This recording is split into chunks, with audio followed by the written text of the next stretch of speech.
Olá pessoal, estamos aqui com mais um episódio do nosso podcast da Sociedade Brasileira de Endodontia, dentro dessa campanha de valorização da especialidade, hoje com um tema muito importante a ser discutido na temática, que é endodontia versus implantodontia, são antagonistas ou complementares? E para isso temos aqui o professor Giuseppe Romito, professor de periodontia e implantodontia da USP. Obrigado pela presença. Muito obrigado pelo convite, é um prazer estar aqui com vocês hoje. Nós estamos aqui com a presença ilustre internacional, também o nosso grande amigo, professor Renato Mioto, que tem contribuído sempre, de forma incrível com a nossa sociedade. Renato, obrigado mais uma vez. Sei que você está aí no congresso da AE, saiu um pouquinho para bater esse papo com a gente, então muito obrigado. Eu que agradeço, eu acredito que seja uma excelente oportunidade, estou muito feliz de estar aqui e parabéns pela iniciativa.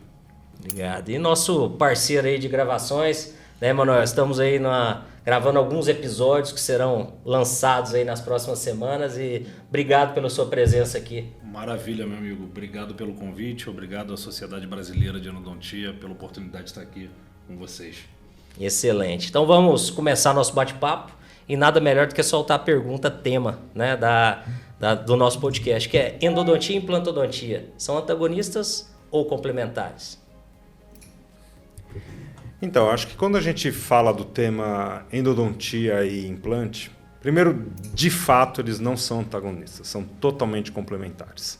Eu acho que a odontologia tem que partir do ponto que a gente tem que fazer o máximo para preservar o dente. Ponto. Tá? Eu acho que esse conceito tem que sempre estar muito claro na cabeça de todos os dentistas. A gente tem que ir até o limite técnico possível para salvar um dente, para manter o dente na boca. Uma vez que esse dente foi diagnosticado como condenado, quando ele passa para o diagnóstico que ele está de fato condenado, por N razões, entendeu? Pode ser por problema periodontal, por um problema endodôntico, uma trinca, uma fratura, seja lá qual for o diagnóstico, aí é que a gente vai pensar no implante. Tá? Agora, antes, eu sou da conduta, e não sou eu, Giuseppe, a literatura científica deixa isso absolutamente claro, entendeu? De tudo que a gente tem com fundamentação científica que o dente precisa ser preservado. O restante, e acho que a gente vai discutir muito aqui, que tem conceitos errados, informações erradas, muita fake news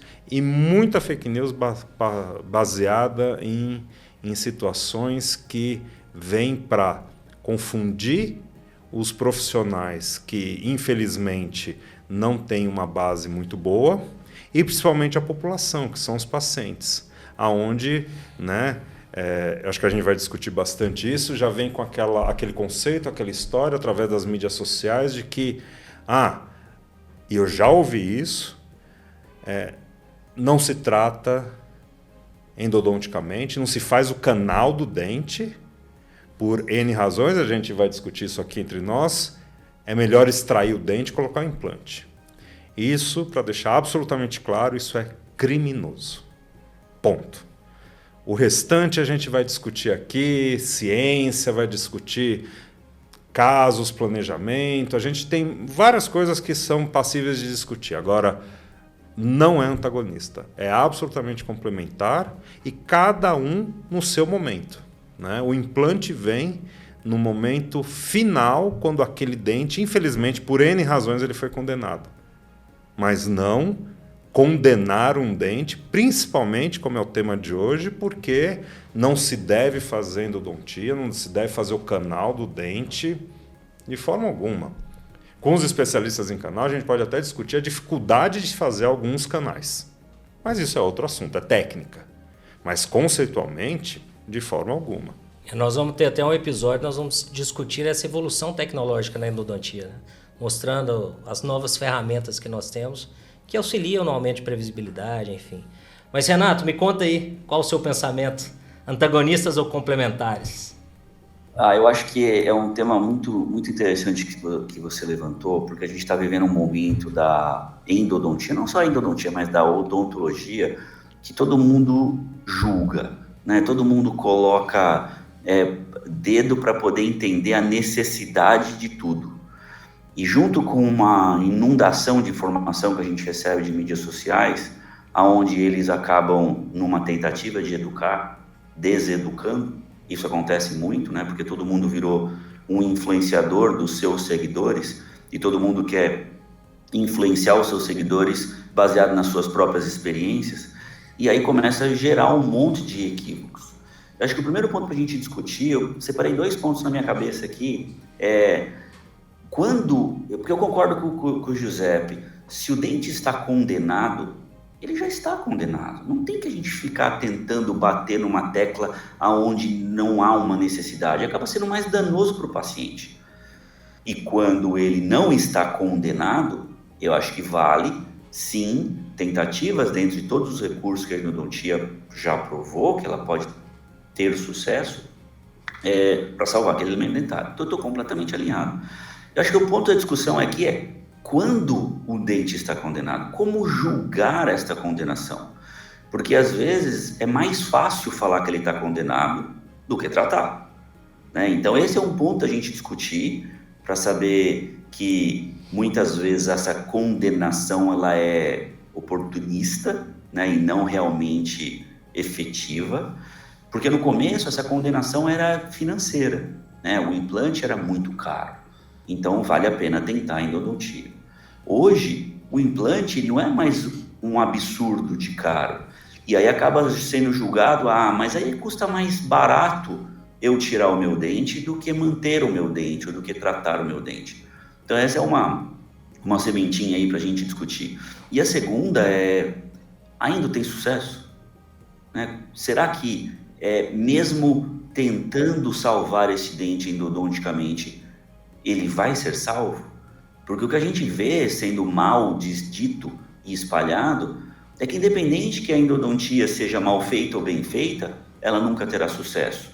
Que também é um equívoco e a gente precisa discutir. Então, o que eu vejo é que a gente precisa alinhar bem, né, quais são os parâmetros do condenado. E segundo a endodontia sim tem sucesso desde que bem executada. Né? O que a gente não pode é ver que o sucesso não ocorreu por uma má condução e colocar como um fracasso de uma especialidade. Perfeita essa reflexão, sabe, Renato? Porque eu tenho pensado muito sobre isso, né?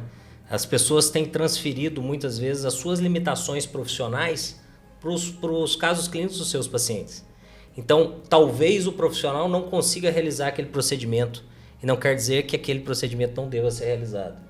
E por isso nós trabalhamos interdisciplinaridade, trabalhamos interespecialidade, porque muitas vezes a minha limitação ela não é a mesma limitação do colega, né? E nós não podemos transferir a nossa limitação para o caso, né, Manuel?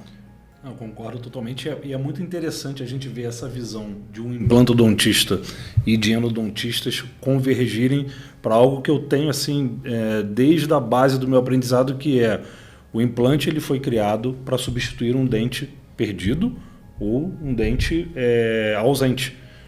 E parece que com o caminhar do tempo isso foi distorcido e obviamente por algumas pessoas essa definição original ela foi substituída por agora a gente pode optar se a gente vai salvar esse dente ou se a gente vai fazer um tratamento endodôntico, às vezes um tratamento, não é nenhuma reintervenção, né? Ou se a gente vai colocar um implante e dando essas opções como se fossem alternativas em um determinado momento que você não deveria nem estar pensando nessa alternativa do implante.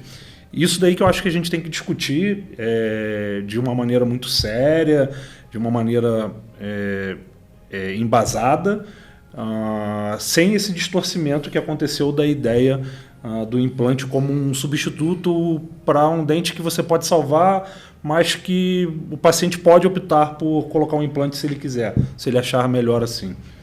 Eu acho que clinicamente a gente se depara de uma forma simplista, óbvio, com 3 situações, né? Uma situação A, em que a endodontia ela tem alta chance de sucesso, é o único tratamento a ser indicado e nós não devemos, né, como o Emanuel falou, colocar nas mãos do paciente uma escolha que ele não tem conhecimento científico para aquilo. Uma segunda situação clínica em que o dente está condenado. manter aquele dente é causar um problema ao paciente, perda óssea, manutenção de infecção, em que a única alternativa é a exodontia e a substituição, seja por implante, uma prótese, enfim. Mas nós temos aquelas situações limítrofes, intermediárias, em que, né, a manutenção do dente é possível, mas talvez com menor previsibilidade de sucesso, em que a implantodontia pode entrar com uma alternativa, e é exatamente o que o Renato colocou, né? Como definir isso? Como nós vamos definir quando extrair e quando não extrair em situações assim?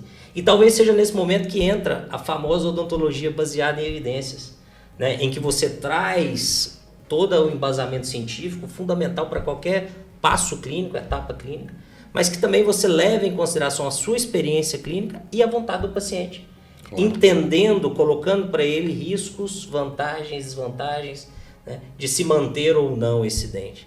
Né? Então esse eu acho que é o ponto-chave de discussão, essas situações limítrofes entre as duas especialidades, em que nós precisamos optar pela manutenção do dente em algumas situações e outras pela exodontia. E entra um outro ponto que a gente podia discutir também, né? A importância de manter o dente, porque muitas vezes nem o profissional da odontologia entende a importância da manutenção daquele elemento dentário, né? E simplicitamente fala, é muito mais fácil substituir pelo implante, né? E aí entram as consequências, talvez a longo prazo, estéticas, de manutenção, né, da estrutura, enfim, a gente podia conversar um pouco sobre isso, sobre a importância de se manter o dente e concomitantemente essa definição, né, Renato, em extrair ou não o dente. Correto, exatamente. Até eu queria, acho que fazer um exercício aqui, perguntar para o José, porque assim, aonde está o grande ponto da endodontia que eu vejo hoje? O mundo quer ser mais rápido, o mundo quer ser mais produtivo, né? Então você vê que os cimentos endodônticos que são pré-mixados, eles têm mais aceitação do que o que precisa misturar. Ninguém relaciona ou discute qual tem mais performance, qual tem melhores resultados. O clínico, que é o mais fácil, independente que ele seja melhor ou pior. E essa mesma rapidez ou tentativa de produtividade foi um vilão da endodontia, ou está sendo. Não sei se para o implante é a mesma coisa, José. Porque a endodontia ela precisa de descontaminação, ela precisa de efetividade. E como nós estamos cada vez mais rápidos em nome da evolução tecnológica, a gente está preparando mais rápido e descontaminando menos. E aí todos os sinais que a gente aprendeu como uma endodontia bem realizada, que é aquela imagem radiográfica, não mostra a contaminação residual.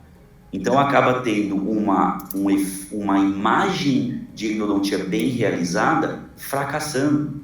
E aí começa a ser a discussão de que a endodontia não tem sucesso, o que é equivocado. Então essa rapidez do ato clínico está sendo um jogador contrário a gente. Você sente isso mesmo no implante? O implante evoluiu dessa mesma forma, gente querendo colocar de qualquer jeito, gente querendo ganhar dinheiro a qualquer custo e colocando de forma equivocada e também tendo insucesso? Porque a gente sabe que o sucesso também não é 100% do implante, correto?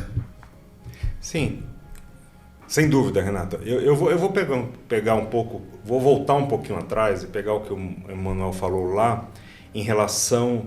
Ele comentou que é como se a gente estivesse tendo que rediscutir coisas que já estavam consagradas na odontologia. E, de certa forma, eu concordo com ele. A verdade é o seguinte, saindo um pouco do aspecto técnico, a gente só está tendo que fazer podcasts ou reafirmar, ou formadores de opinião com embasamento científico, está tendo que tomar atitude. E nesse ponto, acho que a Sociedade de Endodontia está fazendo um trabalho muito bem feito com esse projeto, porque, veja, a partir do momento em que aqueles que têm o conhecimento, que são os formadores de opinião, no sentido de que tem embasamento científico, etc., eles não tomarem a atitude de iniciarem a discussão e fazerem o contraponto de toda a fake news, de todos os problemas que as mídias sociais trouxeram. Eu não sou contra a mídia social, mas tem muita coisa ruim na mídia social, o que acontece? O que prevalece é a informação errada. Então eu acho que o projeto de vocês, nesse sentido, fazendo aqui um parênteses, é muito oportuno e importante, não só para a endodontia, eu acho que deveria se espalhar pelas outras associações, pelo seguinte, porque a partir do momento em que a gente não se posiciona, você abre espaço para que aqueles que não têm ou não deveriam ter autoridade para se posicionar ganhem mercado. Em última análise, por questões financeiras, a gente vai discutir isso. Agora, voltando, quando é que aquela sua pergunta inicial, Renato, quando se deve ou não condenar um dente? Acho que a primeira coisa, quando a gente fala dente e implante, né, a gente tem que separar as coisas. Dente é dente, implante é implante. Não existe nenhum trabalho na literatura que diga que a substituição de um dente por um implante é melhor, quando o dente está bem tratado. Então vamos falar do beabá. Primeira coisa do dente: prevenção. O ideal, não ter cárie, não ter nada, é isso que a gente devia fazer na odontologia. Mas, por N outras razões, socioeconômica, cultural, etc., a gente podia discutir horas aqui, a pessoa tem cárie. Eu nem vou falar de doença periodontal, eu vou falar de cárie para chegar na endodontia. Cárie, uma restauração bem feita, bem indicada, ela é a coisa certa a se fazer, certo? Por N razões, precisa fazer a endo, tem um diagnóstico de endodontia bem correto, né? Aí me desculpem se eu tiver com terminologia antiga, nada, porque depois que eu me formei, eu nunca mais peguei na lima ou em qualquer coisa dentro do canal na minha vida. Mas, conceitualmente, eu entendo. Então, veja, se fez o diagnóstico correto, que precisa, né, polpa viva, polpa morta, não sei se ainda é assim, mas enfim, precisa fazer a endo, gente, a endo bem feita, vamos separar um pouco a técnica, que foi o que você falou. A técnica a gente discute no segundo momento, mas, em teoria, bem feito, bem diagnosticado, bem planejado e bem feito, endodontia é um sucesso. Ponto. Tem N milhões de trabalhos mostrando isso. Entendeu?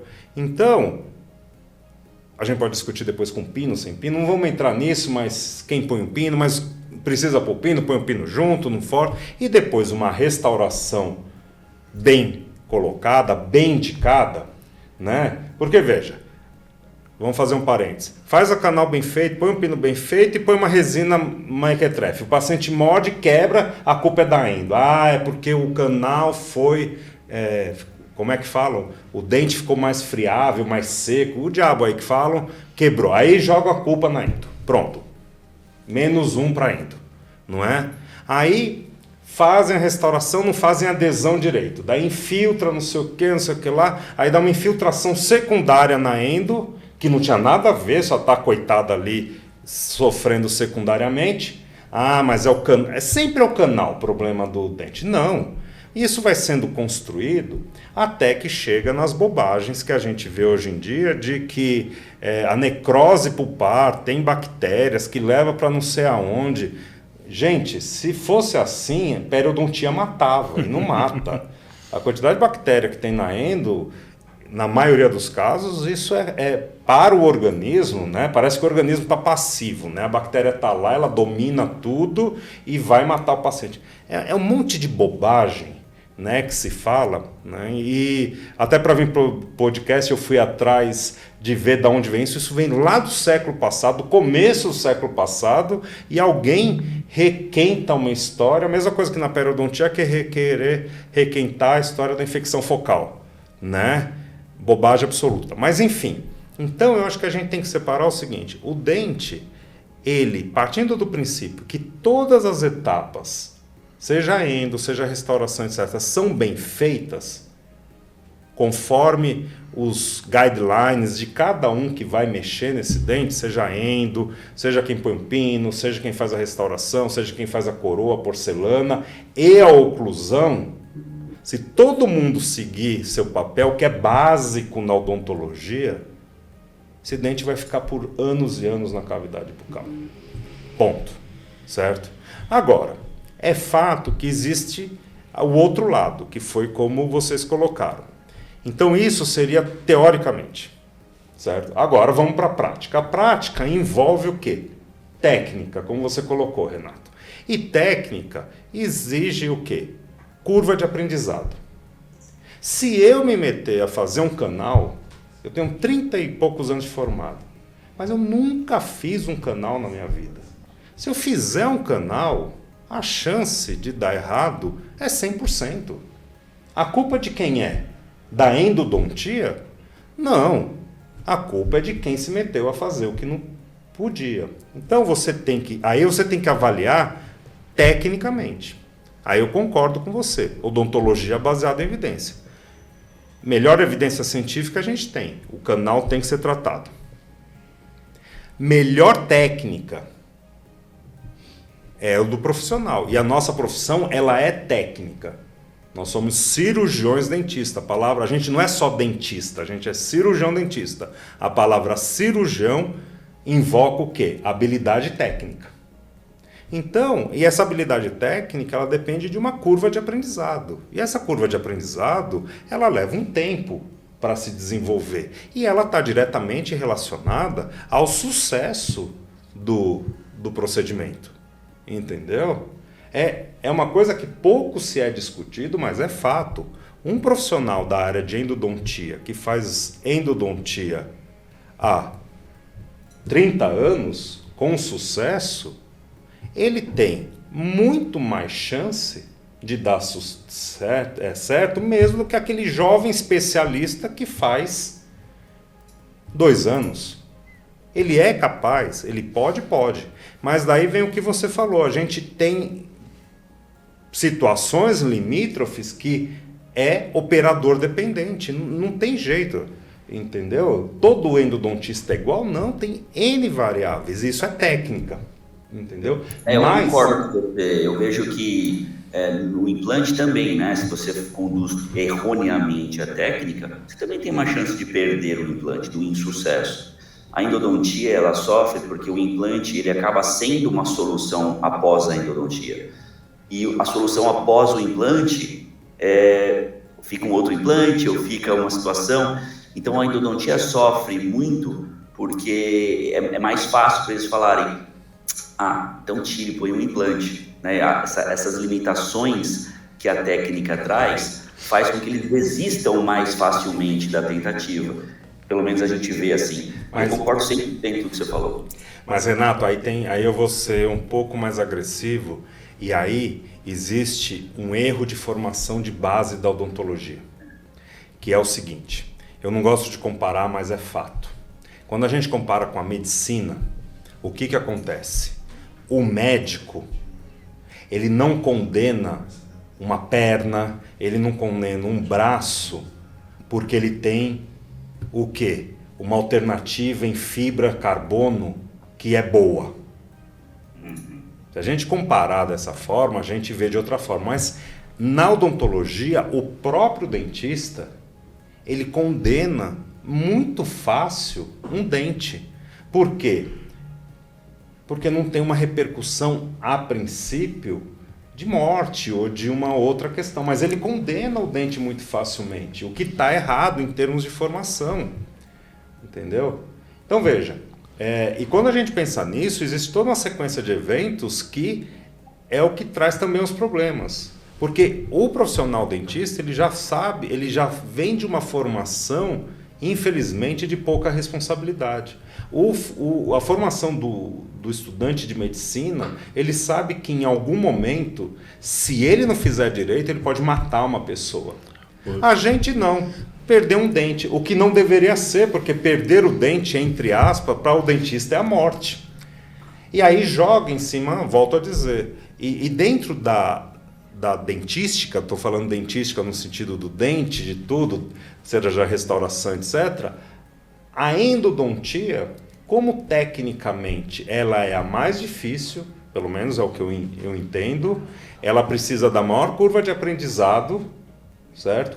E nos casos, não só anatômicos, mas de retratamento, etc., você cai mais o índice de sucesso, é fácil falar assim, extrai por implante, mas não pode ser assim. É aquela transferência de limitação, né? O profissional ele tem uma limitação nas técnicas que ele vai executar, ele transfere para o caso do paciente por achar que é fácil e que não vai ter uma falta, né? E a gente não pode, né, conduzir uma área da saúde dessa forma. Rafael, meu irmão, tem uma frase que é bem interessante, ele fala assim, para quem só tem martelo, todo parafuso é prego. É isso. Né? Porque você não tem outras ferramentas e nós precisamos ampliar. Nós temos alternativas e isso precisa ser levado dentro de um planejamento interdisciplinar, multiespecialidade, entendendo o indivíduo e não o dente por si só. Até porque foi o que a gente estava falando. Por que manter o dente? Né? Porque nós temos uma unidade funcional, nós temos propriocepção que nós não temos na implantodontia. Né? Então é um excelente substituto. Mas, como você mesmo disse, ele não substitui de forma completa e não é melhor do que uma estrutura funcional, um elemento dentário que vai se manter. Né, mano? Eu gosto muito de toda essa argumentação que o Giuseppe fez, porque eu sempre falo que a odontologia, de forma geral, ela só é tão permissiva com protocolos não estabelecidos ou condutas que não têm embasamento por literatura, porque ela não mata. Né?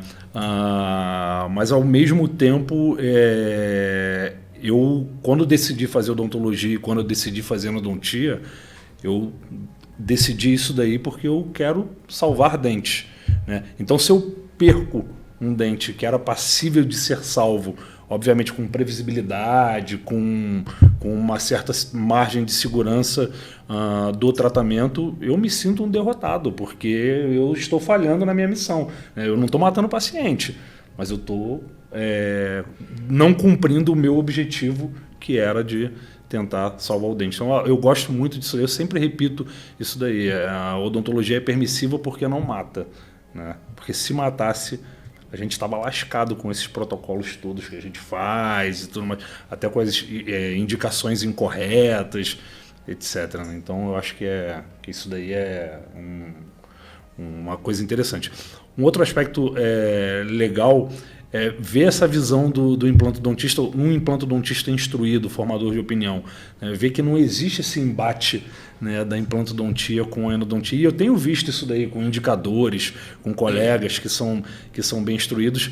E aí, na verdade, a gente entra depois numa questão um pouco mais polêmica, que eu acho que é legal a gente estar colocando aqui, que hoje, na rede social, essa discussão da extração, principalmente pelos fins biológicos, né, ela se dá por pessoas que talvez não tenham esse embasamento e aí pensam assim na endodontia assim, vamos extrair porque você vai ter uma infecção focal, porque isso vai te gerar um problema no fígado, no pulmão, no rim, no cérebro, e vamos colocar um implante de cerâmica aqui que isso daqui vai salvar e tudo mais e vai funcionar, né? Então são alguns aspectos que a gente vai sentindo que são interessantes. E aí eu queria, professor, que você comentasse um pouquinho sobre isso, sobre essa questão desses dentistas biológicos, dessas coisas. Eu acho que é um tema legal aqui para a gente estar aventando aqui. Então, obrigado. Eu acho que eu brinco que o pessoal, eu tô num momento que o pessoal fala que alguns falam que bom que o Giuseppe está, pelo menos na minha área, pério, implante, falando de ciência, etc. Mas isso vale para toda a odontologia. Eu estou virando o louco da ciência. E o louco em que sentido? De tentar, talvez de maneira utópica, colocar de maneira muito clara, mesmo para o clínico, que tudo tem que estar baseado em ciência. Entendeu?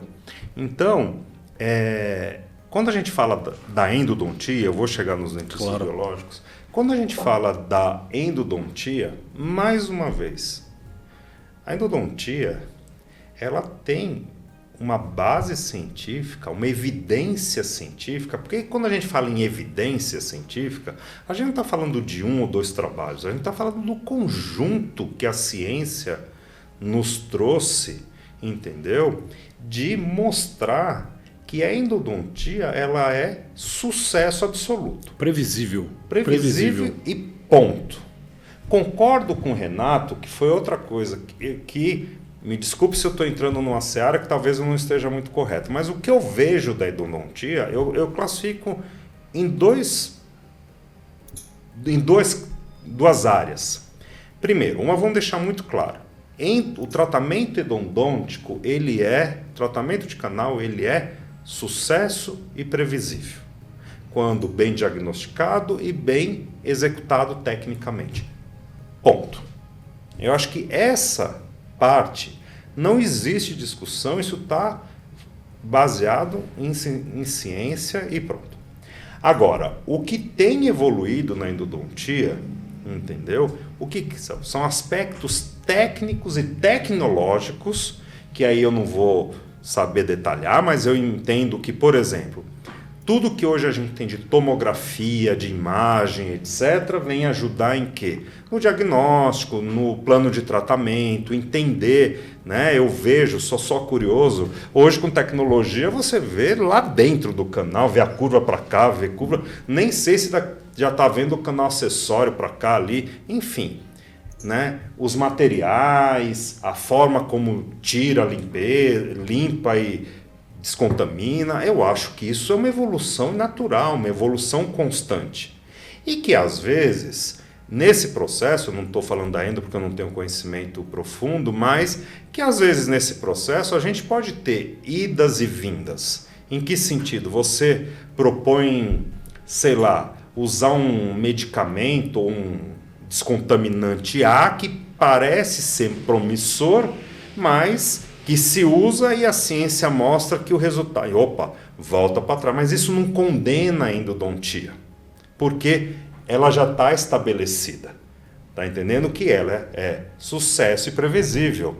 O restante são formas, né? Era lima, agora é rotatório, amanhã vai ser inteligência artificial, amanhã vai ser o quê? Vai ser o robô, vai ser... Não importa, isso são evoluções, né, tecnológicas que existem na área da saúde como todos. Uns vão mais, outros vão menos, né? Se a gente for para a medicina, tem o caso clássico, hoje opera-se próstata com robô, mas não opera o olho com robô ainda. A mão tem todo um preparo, mas tem ponto que a mão ainda é melhor. A gente vai chegar no robô? Não sei, mas isso são evoluções. Agora dizer que não faz, isso... Desculpe, isso é de uma ignorância, é de uma falta de conhecimento e, honestamente, para usar a palavra que eu gosto, né, de uma imbecilidade fora do comum. Então, endodontia, né, e não estou falando que eu estou convidado aqui pela sociedade de vocês, não, porque é fato, eu não falaria diferente. Endodontia, ela é sucesso. Eu não estou falando como implantodontista, eu por acaso sou implantodontista. Estou falando do que eu conheço, entendeu? Então... eu acho que isso é importante deixar absolutamente claro. Não tem. Volto a dizer, entender cientificamente, ter base e entender dificuldades, limitações técnicas da própria especialidade e do profissional não condena o resultado. Entendeu? Então... E eu acho que vai muito de encontro, até o que o Renato puxou no começo. E o professor Lars Spamber, quando ele foi entregar o Trioro, ele escreveu um editorial muito interessante nessa linha. É que a endodontia ela já tem robustez científica há muitas décadas, mostrando um índice de sucesso acima de 90%. Quando você pega estudos controlados, randomizados, de centros de pesquisa, fazendo a endodontia corretamente, o índice de sucesso é altíssimo. O problema é quando se vai dentro dos estudos epidemiológicos de corte, o que está sendo feito na população. Esses índices caem. Então nós sabemos como fazer, mas por que isso não é aplicado? Né, Renato? Então existe esse espaço entre o que se sabe, infelizmente, o que o endodontista ou o clínico geral tem feito, talvez buscando o que o Renato colocou muito bem, a velocidade, né, a questão financeira, utilizando de forma inadequada as ferramentas, né, Renato? É isso. Vocês dois tocaram num ponto bem importante. Você falando sobre os estudos epidemiológicos mostrando diferente do que os estudos randomizados. Então a gente vê um índice de sucesso num estudo que foi focado na técnica aplicada, na qualidade do material, na qualidade do processo. Então, uma vez que segue-se todos os parâmetros, existe um índice de sucesso alto. Agora, quando você vai para o epidemiológico, que o sucesso é baixo, Não quer dizer que a endodontia está perdendo sucesso. Está dizendo que ela está sendo mal executada. E aí ela está sendo mal executada por quê? E aí eu vou fechar a carona no que o José falou. Ignorância. A ignorância é um não conhecimento e a imbecilidade, né, como você falou, é quando você segue o que não tem fundamento. E hoje o que a gente está sendo inundado é exatamente disso. Então a ignorância é aquela atitude de se falar não, né, de negar. Sua filha pede, posso ir na festa, no baile funk no morro? Você vai falar assim, não. Aí você fala, não, por quê? Porque lá vai acontecer alguma coisa. Mas você não sabe se vai acontecer alguma coisa. Mas você, como não sabe, você fala, não vai. É normal isso. Então, é a mesma coisa. Eu não sei se vai dar certo, então eu não mantenho o dente. Eu não sei tratar, então eu tiro o dente. Né? Então, a gente vê muito que a ignorância ou a falta de conhecimento leva a pessoa a negar algo. A gente vê isso muito. Então, o grande ponto é, nessa onda biológica, é ignorância. Então, como você não sabe o que vai acontecer, você pega um ou outro assunto baseado num modismo ou numa tendência de querer ser o mais natural e melhor, e você acaba prejudicando o paciente, porque você não está sendo minimamente invasivo. Você está sendo minimamente invasivo numa necessidade de invasão. E aí começa uma série de acontecimentos que levam ao fracasso futuro. Quer ver? Eu vou puxar uma coisa aqui bem delicada. A remoção seletiva de cárie. O que é a remoção seletiva de cárie? Então quer dizer que você deixa a cárie porque você não quer expor a polpa. E aí você leva um ponto que, se você expuser a polpa, você vai ter que fazer canal e vai perder o dente. Você não vai perder o dente. Agora, se você mantiver a cárie e você prejudicar aquela polpa e entrar num processo crônico, o seu índice de sucesso diminui. Então não foi a endodontia que perdeu o dente, foi a sua atitude minimamente invasiva que jogou o dente no risco. Então eu não estou dizendo que a remoção seletiva de cárie é errada, mas quando ela é mal indicada, ela é errada, como qualquer outra técnica, qualquer outro tratamento. Então tudo sim se mistura, né? E é por isso que é importante as especialidades se juntarem. Eu acho legal essa iniciativa, é legal ter o José aqui, porque a gente conhece as nossas limitações, a gente sabe assumir os nossos erros, mas a gente não está sabendo educar ao ponto de que a nossa limitação faz com que toda a solução seja a remoção do dente, a colocação do implante, né, José? Porque o implante também tem os seus equívocos, as suas falhas e as suas más conduções. Claro, eu acho que vou pegar o que você falou e o Manuel falou, que é o seguinte, já vou chegar nos dentistas biológicos. O que é o seguinte, o louco da ciência, voltamos à ciência, como vocês bem pontuaram aqui. Quando você faz trabalhos intervencionais, certo? Aonde todos os aspectos estão controlados, então você tem uma intervenção controlada, o índice de sucesso da endodontia, em condições normais, é acima de 90%, acho que até mais, 90%, entendeu? Aí vai variar se é polpa viva, polpa morta, as condições iniciais da polpa, que eu não vou entrar porque eu não sei discutir isso. Mas, tirando essa variável, o que acontece? Em condições controladas, então, um profissional experiente, diagnóstico bem feito, plano de tratamento tecnicamente conduzido, pronto. Agora, é para isso que serve o estudo intervencional. Ponto. Agora, como foi citado aqui, você pega estudos observacionais, retrospectivos ou prospectivos, que tem uma outra finalidade, entendeu? Que é ver quais as variáveis estão relacionadas ao desfecho. Então vamos colocar o desfecho qual é? O sucesso endodôntico. Quando você pega a população e um monte de endodontia, que eu não sei como foi feita, não sei se foi bem diagnosticada, não sei se foi bem conduzida, se foi material, etc. É claro que esse índice de sucesso cai. Eu vou pegar minha área, periodontia e depois de implante. É a mesma coisa. Se eu pegar, modéstia à parte, professor Giuseppe fazendo tratamento periodontal com todas as condições, e evidentemente o paciente colaborando, na endo você nem precisa disso, mas a pério colaborando no sentido de escovar, fazendo tudo certo, o índice de sucesso e manutenção de dentes é 100%. Certo? Agora, quando você vai pegar na população, é claro que esse sucesso cai, porque eu não sei como foi feito, o paciente está escovando, Então, veja, agora, onde está o problema? Você pega pessoas que não têm conhecimento de ciência, não têm fundamento, e usa, né, Renato, o resultado de um estudo epidemiológico para falar de intervenção, está misturando, sabe, banana com filé mignon. Não tem nada a ver uma coisa com outra.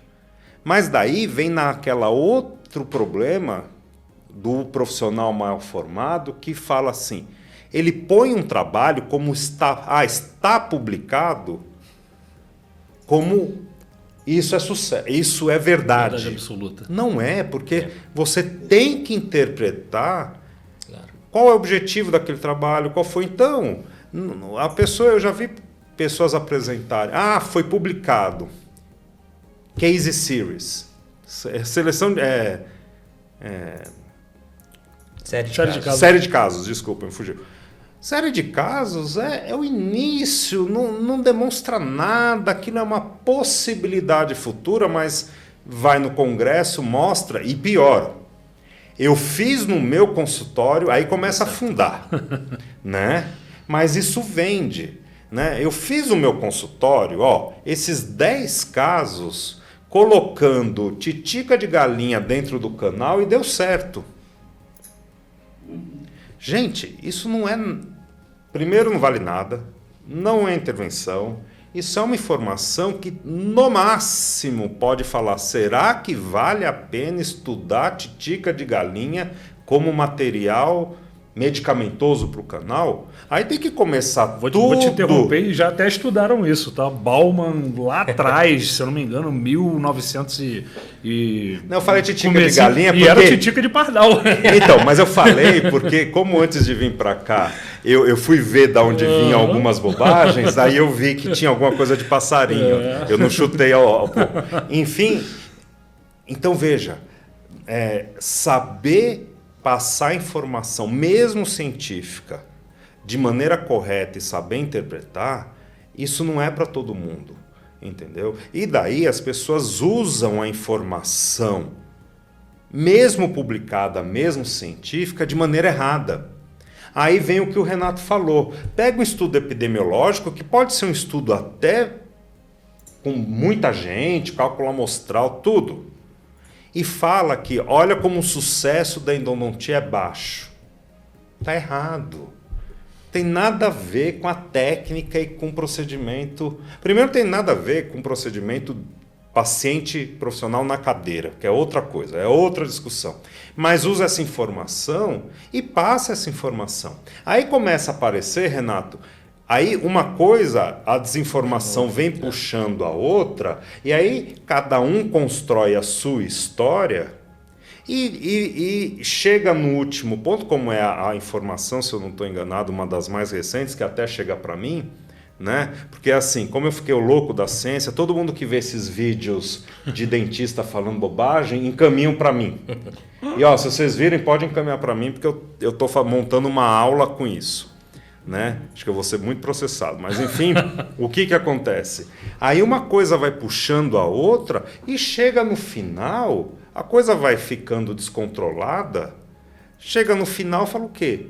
Não se deve tratar a endodontia e extrai e põe um implante. Eu vi uma profissional dentista num vídeo que ela mostra assim, não sei se vocês viram isso, ela mostra um dente, um corte de um dente, uma radiografia, e fala que aquilo é necrose, a bactéria pode ir não sei o quê, no coração não sei o quê. Ela diz literalmente, tem que extrair e colocar um implante. A minha vontade é falar assim, sou imbecil, Na sua boca você ia fazer isso? Porque se ela falar sim, aí me desculpe, ela é imbecil 2 vezes. Tá entendendo? Aí nem dentista deveria ser. Mas é isso que vai propagando, né? E aí chegando... eu estou falando demais, eu acho. Tá não. Não, pode ir. Ótimo.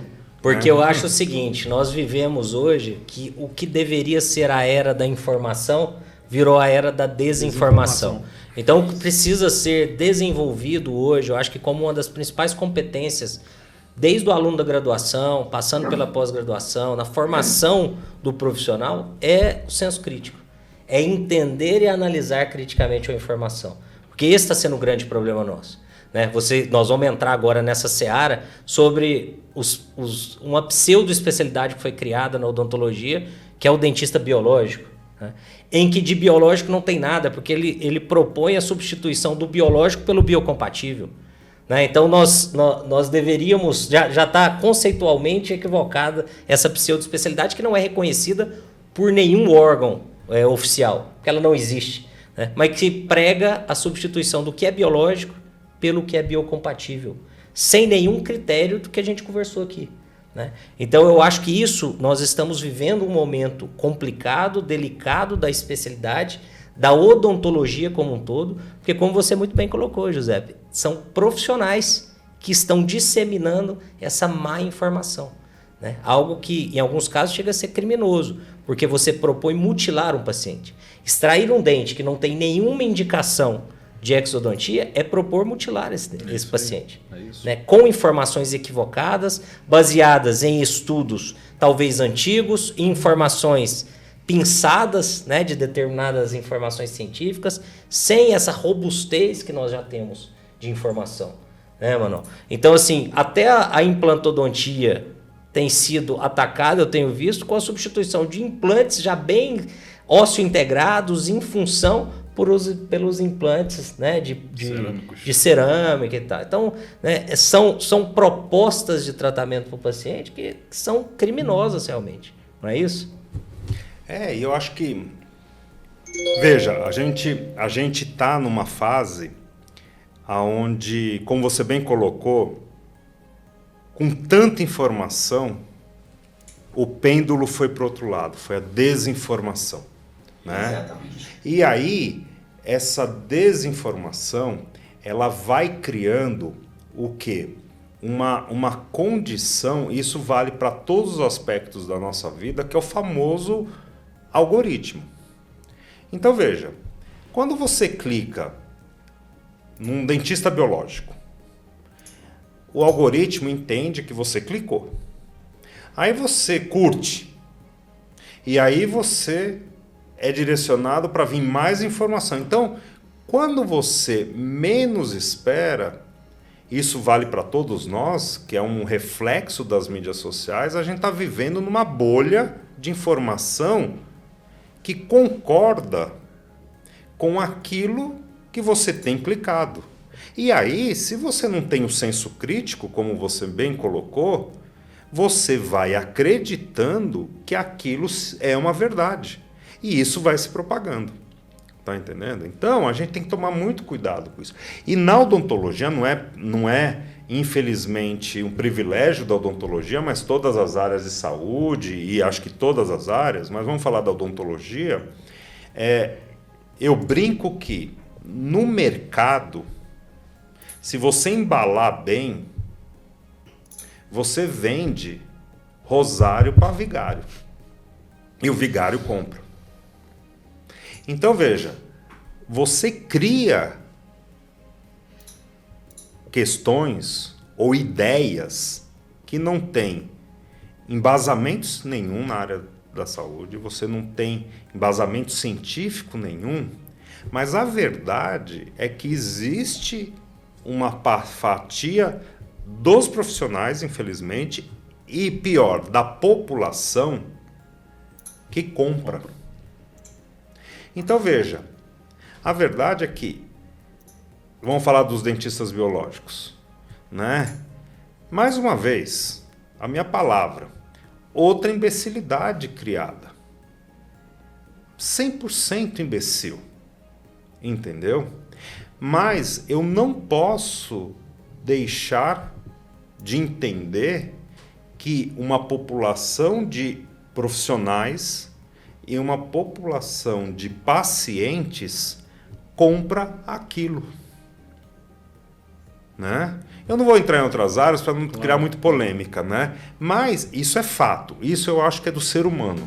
Agora, volto a dizer, essa iniciativa e outras de formadores de opinião, etc., que tem embasamento, tem que colocar o contraponto, né? Eu acho que ficou muito, todo mundo conhece dos dentistas biológicos, uma situação da remoção do amálgama. A pessoa, né, parece um astronauta, etc. Daí vem o médico, não vou citar nomes, mas famoso aí, que é um enganador, que se remover, isso está falado, se remover o amálgama, a pessoa pode parar de andar. Então, isso vai criando, né? E eu sou do tempo que muito amálgama foi removido porque o objetivo era trocar por resina. E não precisava ser removido. A ciência não dava base nenhuma para remover aquele amálgama. E aí a gente vê o quê? É muito dente sendo condenado porque é melhor para o dentista. É melhor para a empresa de implante. Entendeu? As empresas de implante hoje em dia já passaram da fase de estimular o que no passado era o que a gente chamava de eutanásia dental. Teve um estímulo, inclusive das empresas, e entre aspas, alguns profissionais vendiam isso, brasileiros, internacionais, né, muito relacionado não com a endodontia, mas com a periodontia. Vai perder osso, que vem mais ou menos ao encontro do que a gente está falando da endo, entendeu? Vai perder osso, extrai o dente para o implante. Como eu sempre disse, extração preventiva. Extração preventiva, isso não existe, né? Foi muito bom para quê? Para os dentistas. E foi o que você colocou, Emanuel. Se a gente fosse ver tudo que foi proposto, né? Graças a Deus não deu coisa ruim. Porque a gente podia ter muito problema.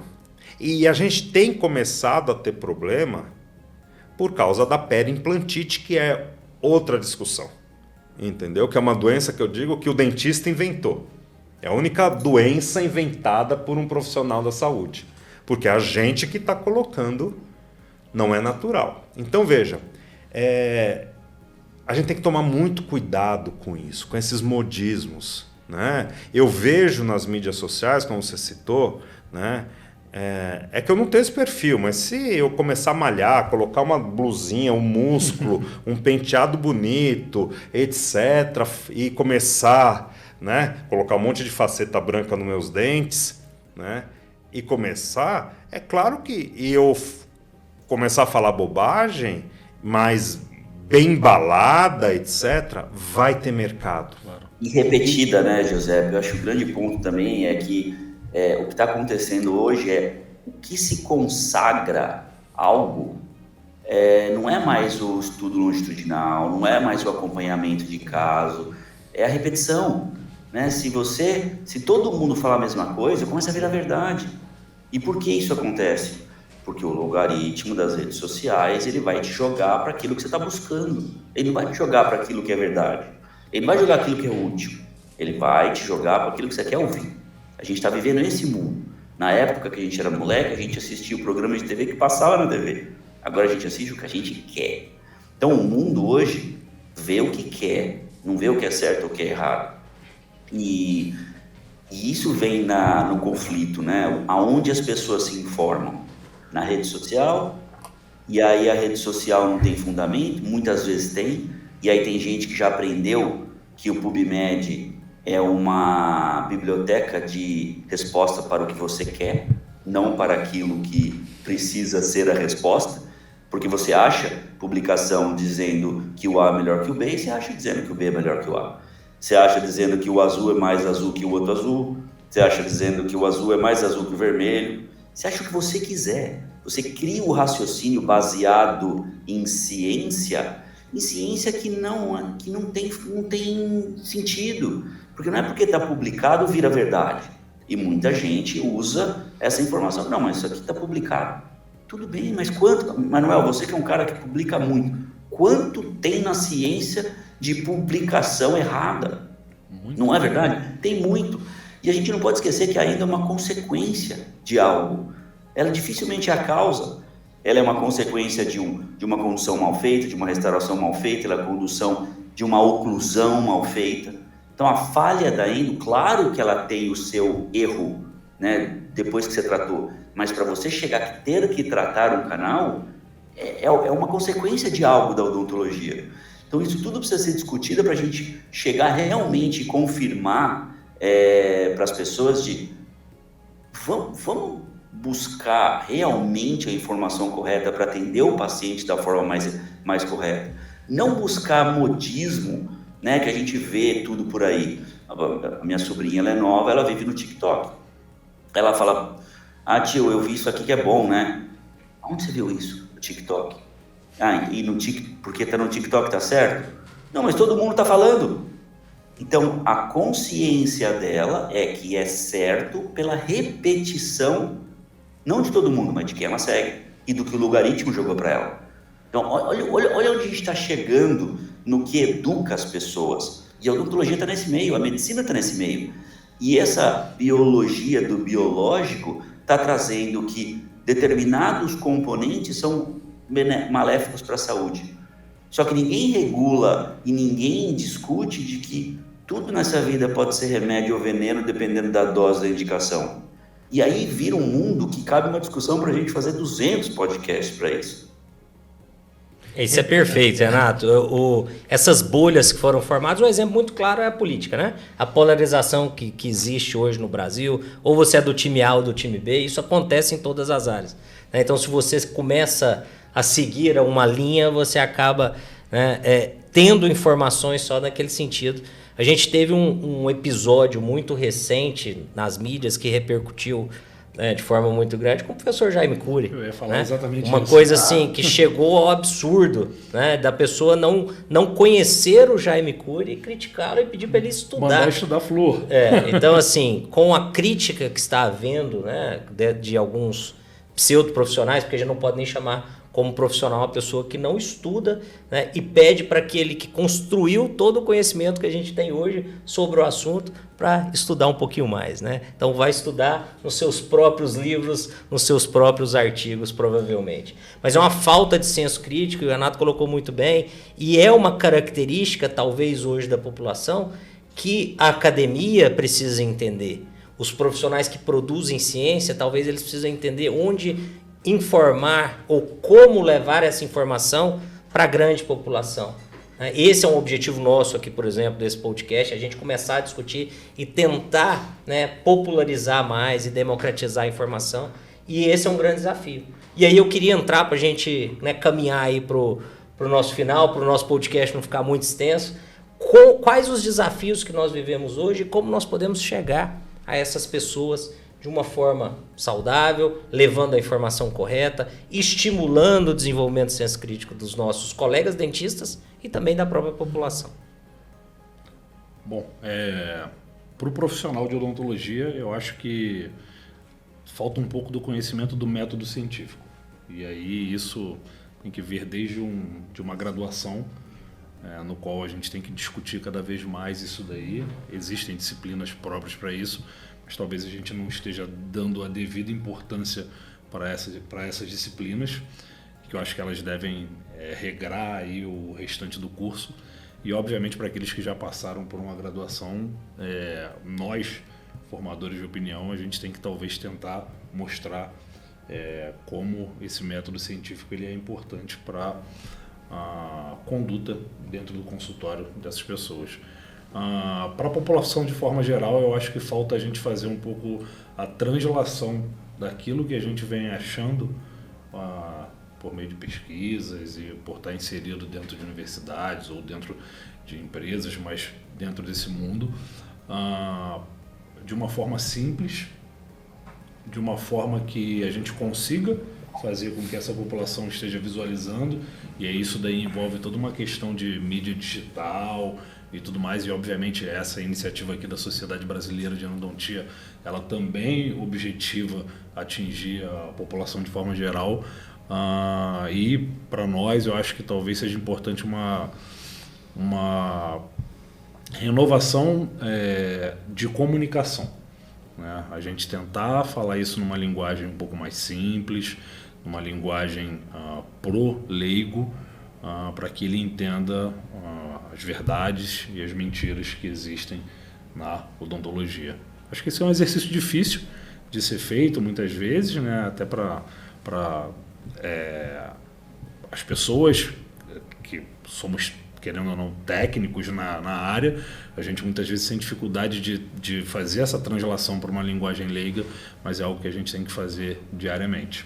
Acho que a gente tem que procurar melhorar isso daí. Acho que essas são as minhas considerações. Eu concordo. Eu acho que os formadores de opinião, e principalmente aqueles que estão na academia, do qual eu me incluo, eu acho que tem uma falha de comunicação. A verdade, por um lado, é que a gente ficou muito fechado no nosso reduto acadêmico, no nosso mundo de pesquisa, etc. E a gente deixou um gap aonde a comunicação do que a gente faz, em que última análise tem que ser em benefício da sociedade, a gente não aprendeu e a gente tem dificuldade de transmitir. Então, o que a gente chama de comunicação científica para a sociedade, que ela é fundamental, a gente está caminhando e a gente falha muito ainda. Então, eu concordo com você, a gente precisa melhorar essa comunicação, uma comunicação de maneira clara, simples e eficiente. Porque é só através disso aonde seja outros profissionais, seja a população, ela tem que ter a fonte ou várias fontes, mas que ela possa confiar, certo? Então, isso é um exercício e isso precisa ser feito, né? Eu tenho um projeto pessoal meu, né, que chama Dentistas Consciência, que vem ao encontro disso, tentando fazer essa comunicação e ensinando os dentistas, não estou falando pós-graduando, qualquer dentista, a no mínimo saber filtrar a informação. Entendeu? O que não é fácil, porque veja, a formação do nosso dentista, e é totalmente explicável e compreensível, o nosso aluno de graduação, apesar de terem as matérias de metodologia científica, eles terem essa pincelada de ciência, os nossos alunos, e volto a dizer, é totalmente compreensível, eles estão muito focados em aprender a técnica, porque a técnica, ele vai sair ali no mercado de trabalho, ele tem que saber pegar alta rotação, um fórceps, uma cureta, um ultrassom, rotatório, seja lá o que for, e desempenhar. Então, na formação, a ciência fica muito marginalizada.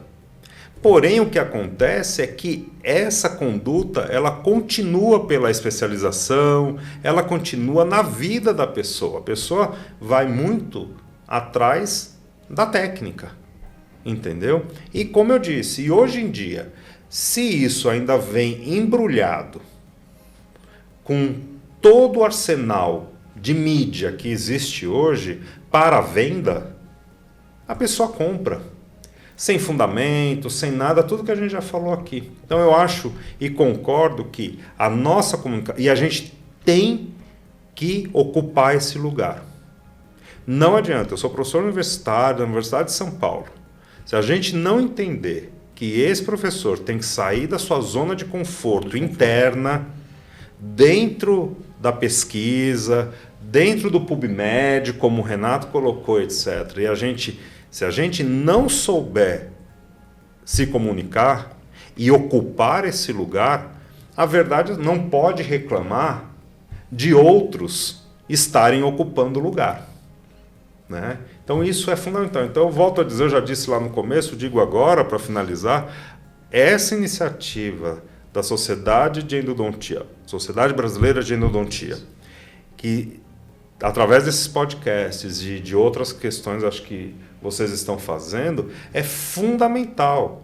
Entendeu? Eu espero que a Sociedade Brasileira de Periodontia e Implantodontia, a Sociedade de Odontopediatria e outras tenham, eu nem sei se tem, né? Mas o exemplo que vocês estão dando, isso seja replicado positivamente e que a gente ocupe esse lugar de informação, né? Aí, a escolha é do mercado, né? A gente não consegue controlar tudo, mas ele sabe que tem uma informação com responsabilidade, com embasamento, que é importante.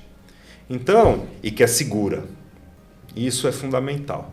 Aí você vai ocupando o lugar. Porque caso contrário, você dá abertura a dentistas biológicos, daqui a pouco tem dentistas nucleares, dentistas palhaços, não importa. Aí vem dentistas de tudo quanto é jeito. E o nicho vai sendo e tem um resultado financeiro. Então a gente tem que ocupar o lugar e saber fazer, certo? Então acho que hoje podcast, como a gente está fazendo, é uma linguagem rápida, simples. A gente tem que usar como vocês estão fazendo. E isso tem que disseminar por toda a classe odontológica. Então eu quero, para finalizar, eu quero agradecer mais uma vez o convite e parabenizar vocês pela iniciativa, entendeu? Então, espero que tenha muitos frutos e que a gente continue ocupando o lugar que a gente deve fazer. Sensacional. Renato, eu acho que nós, às vezes, a academia, os colegas, né, que têm uma produção, um conhecimento, podem contribuir para a endodontia brasileira, mundial, eles perdem, às vezes, tempo discutindo meio para cá, meio para lá, e deixaram, durante um tempo, né, uma seara aberta aí para outras pessoas ocuparem esse espaço. Então, eu acho que a pandemia, né, se a gente pode falar isso, que teve algum ponto positivo, um deles foi esse. Eu acho que a academia enxergou as mídias sociais, as redes, como um lugar que a gente precisa ocupar mesmo. Talvez demoremos, né, talvez demoramos a ter ocupado esse espaço, mas é um caminho a entrar, porque é a comunicação de hoje, o Renato colocou muito bem, é o TikTok, cara, é onde muitas vezes as pessoas estão, é o Instagram, né, é o YouTube. Então nós precisamos levar a informação até essas pessoas, sejam profissionais ou pacientes, né, Renato? Eu concordo com vocês dois. Eu acho que, encerrando, né, eu acho fantástico o que o Emanuel falou e o que o José falou, e eu falo a mesma coisa. A gente precisa se comunicar melhor, não somente com o dentista, a gente precisa se comunicar melhor com o público. Porque hoje o público, ele busca informação não só no dentista dele, mas ele busca na internet. E aí é o grande ponto, a gente tem que dar a opção de uma informação confiável. Então a Associação Americana de Endodontia, ela tem uma página para o paciente e tem a página para o... Dentro da mesma página tem a aba lá, você é paciente, informações para você. Você é dentista, informações para você. Então é uma forma destrinchada numa linguagem onde se ele fala, tenho dor de dente, tá ali a informação. O que é o tratamento de canal, quais são os passos, quais é o sucesso, como deve acontecer, o que você pode esperar, o pós-operatório é esperado, não é? Isso é importante, porque senão a gente tem espalhado por aí um monte de equívoco. Doeu, arranca o dente. Ficou verde é porque... É muita desinformação, né? Então, e eu acho que a sociedade de endo tem que estar junto com todas as sociedades, concordo com o José. Então a gente está aqui quando a informação na página da endodontia, informando o paciente, e quando envolve outras áreas, tem um link lá para a página da Sociedade de Periimplante, que eles consigam informar também, e que linka com a Sociedade de Pediatria, que eles consigam informar também. Porque aí sim, se você tiver uma necessidade de informação, você sabe onde procurar, senão você vai ser refém da desinformação repetida de pessoas medíocres. A verdade é essa. Perfeito, e até casa muito bem aqui para nós finalizarmos, né, a importância dessa união, né, a união da endodontia, a união da endodontia com as outras áreas. Eu acho que nós precisamos parar de reclamar, de apontar, de compartilhar e começar a agir, né, de forma conjunta, que esse é o nosso objetivo. Acho que, né, nós iniciamos uma série de ações, o objetivo da sociedade é que tenhamos cada vez mais colegas juntos, trabalhando em prol da especialidade, em prol da odontologia e principalmente em prol da saúde do paciente. Então, nosso objetivo é a união, e o Renato falou muito bem, união não só da endodontia brasileira, mas com as outras especialidades. Claro, usando como exemplo a Associação Americana de Endodontia, que é um grande exemplo para nós em termos de comunicação com a população, em termos de criação de conteúdo, né? Então, é importante que estejamos unidos nesse momento, né, para combater essa desinformação, essas informações equivocadas e criminosas que estão sendo veiculadas. Então, esse é um ponto importante. Então, para finalizar, queria agradecer imensamente, né, a presença de vocês aqui como debatedores e defensores da nossa odontologia, da promoção de saúde. Então, professor Giuseppe, queria agradecer, tá, a sua presença. Muito obrigado por disponibilizar seu tempo, estar aqui conosco hoje. Muito obrigado, eu queria agradecer à sociedade, a vocês. É sempre bom debater, né?